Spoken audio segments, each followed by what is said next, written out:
Yo, what it do? It's your boy K Sims. We'll be back at you with another episode on the Kphonics podcast. Man, I'm proud to say that I am in studio to actually record for the first time. I am not at home in my little room at my computer just doing my own thing. Now I'm actually in studio. I'm a part of a group called the Spear Network. You can follow them on Instagram at the Spear TV, Twitter at the Spear TV, and Facebook just the Spear TV. I want to give a big shout out to Big G, Gary Lee to be exact, for having me at my show. They have other shows as well. They have a plethora of shows from Three Hues, A La Carte, Activate, All Things Beauty, Docs, G is for Gentlemen, Hashtag Injustice, Intermission, Society Now, Startup Masters, Technocrats, That Boom Bap, and The Money Factor. So they have a variety of shows that you can listen to from all angles and get as much information as you need.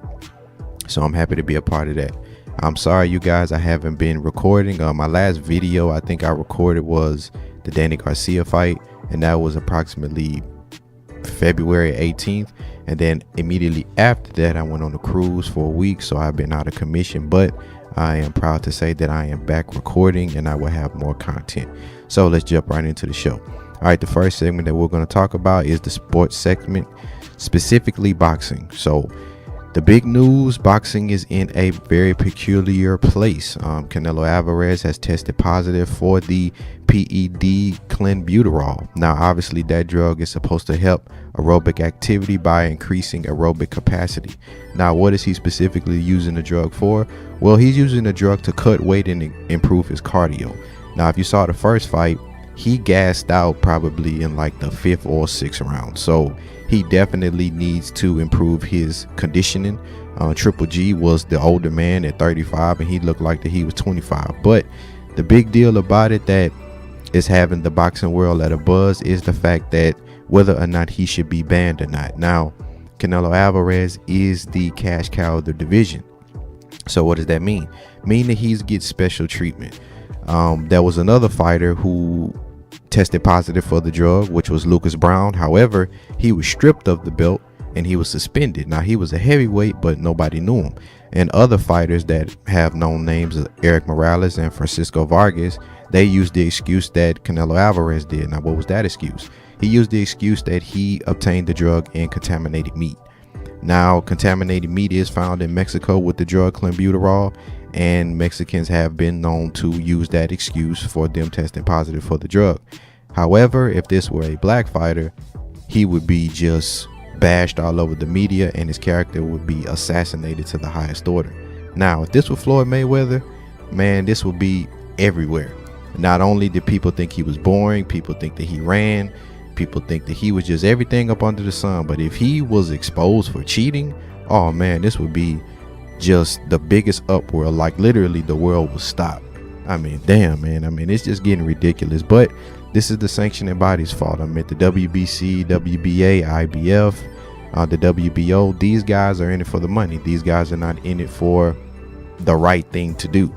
These boxers pay sanctioning fees, and so 2% out of $20 million is something that the sanctioning bodies are not going to pass up. So definitely that fight is still going down on May 5th. It actually shouldn't.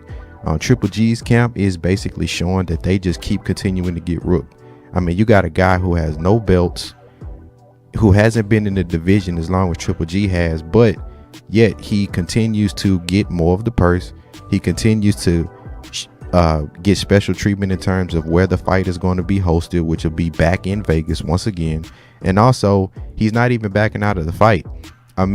Triple G's camp should protect him, so this fight shouldn't even be going on. But that's neither here nor there. They're not going to bypass this amount of money for them to fight the Houston's own Jamal Charlo and for him to lose that belt. But that's neither here nor there. Other news, Manny Pacquiao is fighting Lucas Matisse. Now, why is that news? Because Manny Pacquiao has just went out and basically just stated that he is no longer a part of Top Rank. But Bob Arum is coming out and saying like, yo man, you still up under me. I still own you. You up under contract. Like, show me the money before this fight is going on. So we'll see if that fight is going on. But who knows, man. All right. Jumping into sport, the NBA. man, the Rockets are doing extremely well right now, man. I mean, they are just killing it right now. I mean, the Warriors, man, they got to run for that money. I believe that we will get the number 1 seed, and if it comes down to a game 7 here in H-Town, we definitely taking that. It don't matter if Steph is 100%, KD 100%, it don't even matter if Clay 100% or Draymond. We are definitely taking that.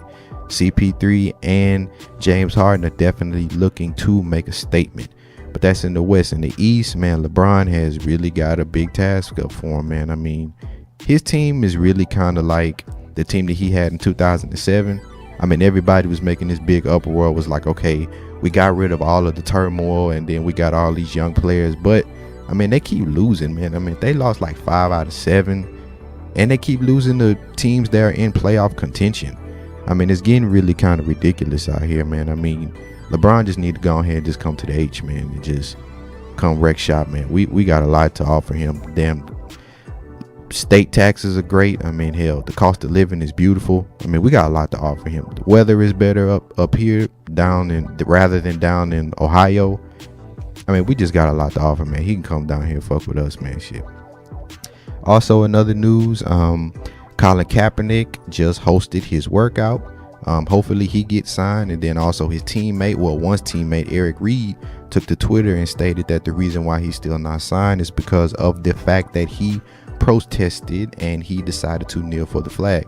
Now, obviously, the NFL owners who majority are white, and I think one guy is Pakistani, but I forgot which team that he owns. But a lot of these guys are white billionaires. They are not going to stand for a black man protesting and affecting their bottom line, especially on something that they actually agree with in terms of police brutality and everything else that's going on. They actually agree with that. You're not going to find them doing interviews saying that we are against police brutality, that we are against systematic oppression that is for black people. They're not going to get on the camera and say that. They might do it for political reasons and optics reasons, but once they go behind closed doors, they'll sit up here and be like, yeah, we got these niggas in check. But you know, that's neither here nor there. However, I do agree with him that both of them are not signed due to the fact that they have protested. Colin Kaepernick is really kind of a pipe dream. I mean, hell, he already basically accused the owners of collusion, and he opened that investigation with the NFLPA. So he's definitely not going to get back into the league. So more power to him. I hope that he continues to be an activist within the community, but him going back to the league is definitely 1000% a pipe dream. Now we're going next to music. Now I know everybody has saw this fool Bow Wow get jumped. Now, I mean, this dude he is really like a certified clown, man. I mean, he just can't catch a break. I mean, first, way back in the day, I think the first thing that he was ever attached to was when the security guard supposedly raped him. I remember that picture very vividly, and that looked just like him. Then it went to his cars being repossessed and he didn't have no money. Then it went to him and Soulja Boy going back and forth, then being cool, then going back and forth. Then the infamous Bow Wow challenge, which somehow made him even more famous, but he didn't capitalize off that situation. Now he got jumped. Now, if you saw that footage, he was literally walking with like 7 other people, and some dude named Cheeks Bossman, who supposedly is a future associate, got through all of them and basically put this dude on the ground. Now, obviously, Bow Wow supposedly stated that he jumped in the middle and didn't even land a punch, but somehow pulled him down off his jeans. I mean, this is ridiculous, man. But if I was whoever those guys that were with him, I would tell them, bro, if y'all all on payroll, all y'all asses is fired. I mean, y'all basically gonna let some dude hop in the middle of all of y'all to get to me, and I'm in the fucking middle, and all of y'all niggas are fucking taller and bigger than me. Oh, hell nah, bro. Like, that's just ridiculous. And then to make matters worse, he just made some new song called Drunk off Ciroc, basically airing out a Chris Brown beef that Chris Brown apparently doesn't even know about. I mean, hell, like, he basically is in his feelings for nothing. And then Chris Brown went to Instagram, going to in the comment section saying like, bro, you okay? Like, I'm confused. I mean, like, and now this dude, to make matters worse even again, this dude just dyed his hair. I'm like, bro, he is just all over the fucking place, man. I mean, he just He failed on 106 in Park. He failed on growing up hip hop. I mean, hell, he almost got jumped by some gang members on there too. So I mean, like, he just all over the place, and his career is just over, man. Look, he never was a great rapper. He keeps calling himself a legend. His shit is trash, just period. Like, I just can't deal with it, man. But moving on from him, if you are not, you definitely need to check out that Nipsey Hussle Victory Lap. That is the best shit that is banging right now. And also, breaking news, I don't think it's out yet, there will be a Rap Niggas remix with Boosie, Jeezy, and Master P on it. So that definitely should be fire. But if you have not heard that Victory Lap, you definitely need to listen to that. Also, that Dave East is bumping to, that Paranoia 2. It's just a phenomenal album, man. I think, like, for a long time outside of the Nipsey Hussle, from start to finish, I was able to listen to it with no problems. Now, speaking of Nipsey Hussle, the one thing that I am proud of that he's doing is that he is deciding to make the documentary of Dr. Sebi, in his case where he beat the Supreme Court case in New York about him curing AIDS.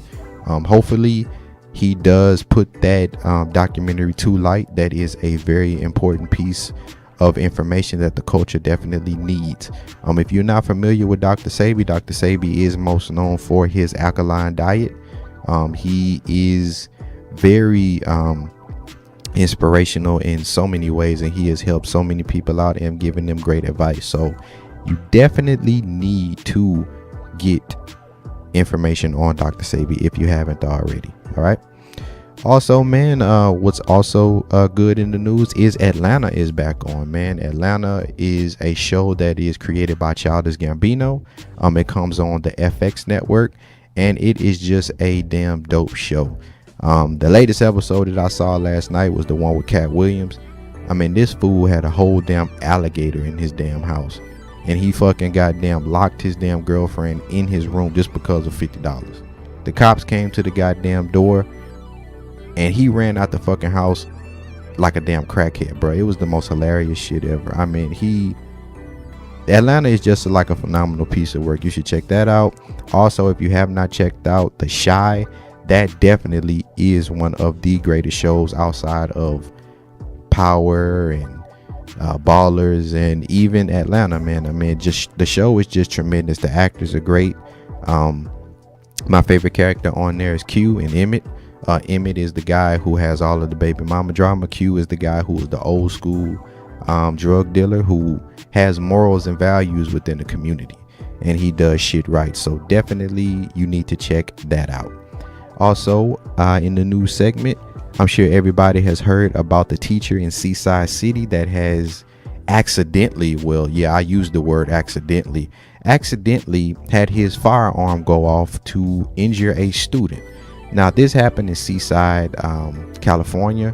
The teacher's name specifically is Dennis Alexander. Now, he is supposedly Seaside City's mayor pro tem, and he is a reserve officer, and his class is a public safety class. So apparently he pointed his gun up to the ceiling just to make sure that it was not armed, and apparently it went off.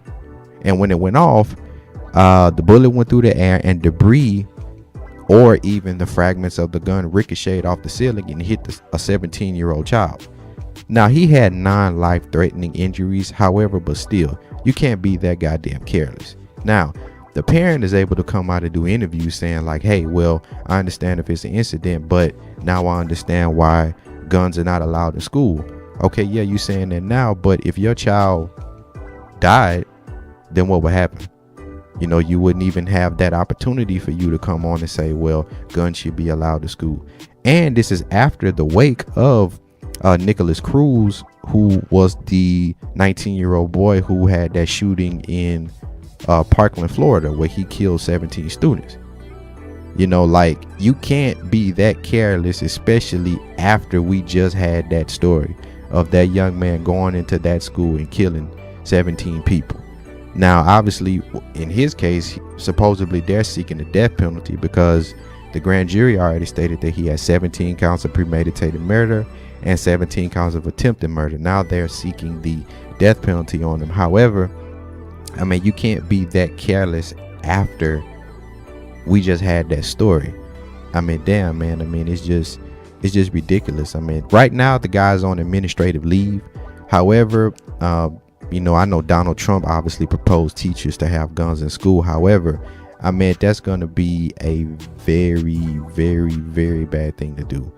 And the reason being is because I believe that a lot of black kids are going to be at the disposal of these shootings where these teachers are justified in killing these students. I mean, sure, like we might have like another guy like Nicholas Cruz come in there, but he might get just a little flesh wound. The other guys, they might black students, they're most likely to get put down. Why? Because they might say that they fear for their life. He was bigger than me. He was stronger than me. He threatened me. I fear for my life. It's just going to be all these sort of excuses that's just going to come on, man. And I definitely think that if you're not a police officer or if you're not a part of the military, then you definitely do not need to have guns in school at all. Because if something like this can happen in terms of where a gun was pointed at a ceiling and it disarmed accidentally, then what's going to happen if a gun disarms in somebody's briefcase or in somebody's purse and it actually murders a student or even murders the teachers themselves? I mean, that's going to be something that's very unjustifiable, and you can't go to the media and give like a whole explanation trying to engage in plausible deniability to say, well, hey, it just happened. Hell no, it ain't gonna just happen, man. But that is all for today's episode. I want to thank Big G for allowing me to record in the studio, and I hope to bring more content to you guys, man. I am very proud to be in this studio. It's very professional. Another thing that I like about the studio is that there are a lot of brown faces in here that look just like me, and I love that shit. I'm all for black entrepreneurship, and I'm all for everybody rooting for everybody black. All right, guys, that's it for today, guys. 1